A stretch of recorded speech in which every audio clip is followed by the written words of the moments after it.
So that's how I'm going to do it. I'm just going to put this new one on there and attach the clamps and do everything that I did from underneath. Then slip it up through there, tighten it up, and voila, I'm going to be done. But you know what?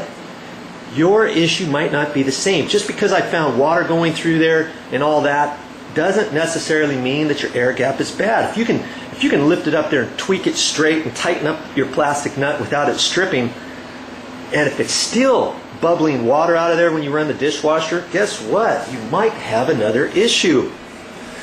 And I went the extra mile, and see underneath here, I took this pipe off, and that's the pipe that went up there to attach to the air gap.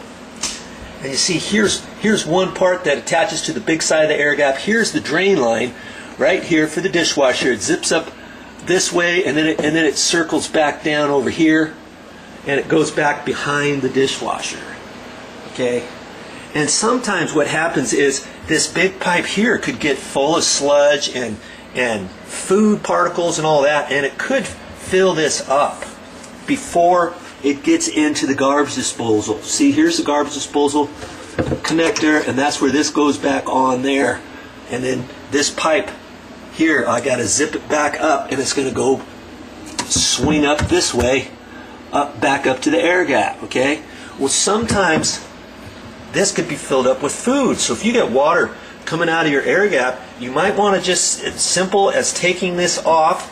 And again, I would recommend, instead of trying to unscrew this pipe from the air gap, maybe take the air gap out, slip it down, then take the clamp off, take this piece of pipe, run a garden hose through it or something. You could take a coat hanger and pull it apart and kind of push that through there, or anything like that, a long metal thin rod or something like that, and make sure this is all clean, because if it's not, that might be your culprit. And if it is so bad that you don't think you can get it all, and if it's really old, and if this is all cracked and stuff, you might want to get a new pipe. So again, take the pipe off, take the length, and you can run it down to the store and get the very same one, because they have different pipes, different sizes, and if you measure it, maybe they'll cut it to the exact length you want. Then you don't have to guess when you get back and get her done. Get some new clamps while you're at it and put it back together.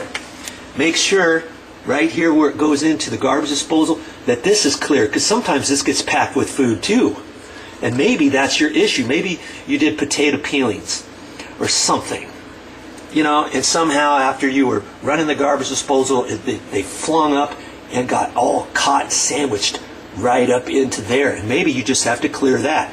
Reach in your garbage disposal, make sure your garbage disposal is off. You can unplug your garbage disposal, and here it is right here. You can unplug that so it doesn't go on accidentally or something. Reach down there, clear it all out, run your finger through here, make sure it doesn't get caught in there, and make sure that's clear. Okay? So there is another reason why your air gap might be running water out of there when the dishwasher's on.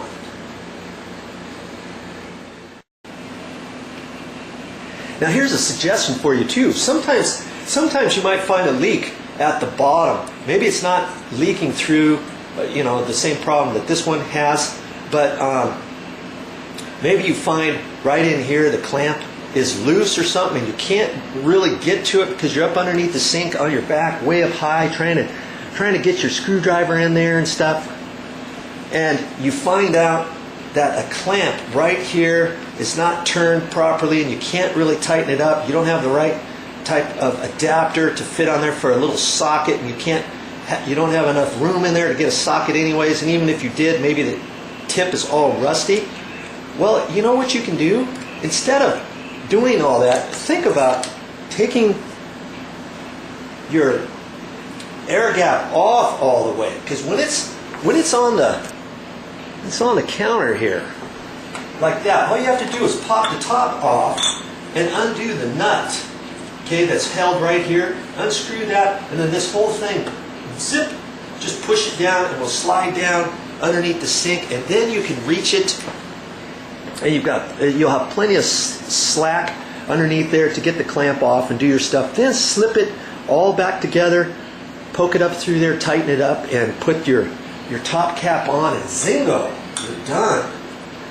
Okay, there's a tip for you. Well, that's all I got for this time, but I'll be back with more videos.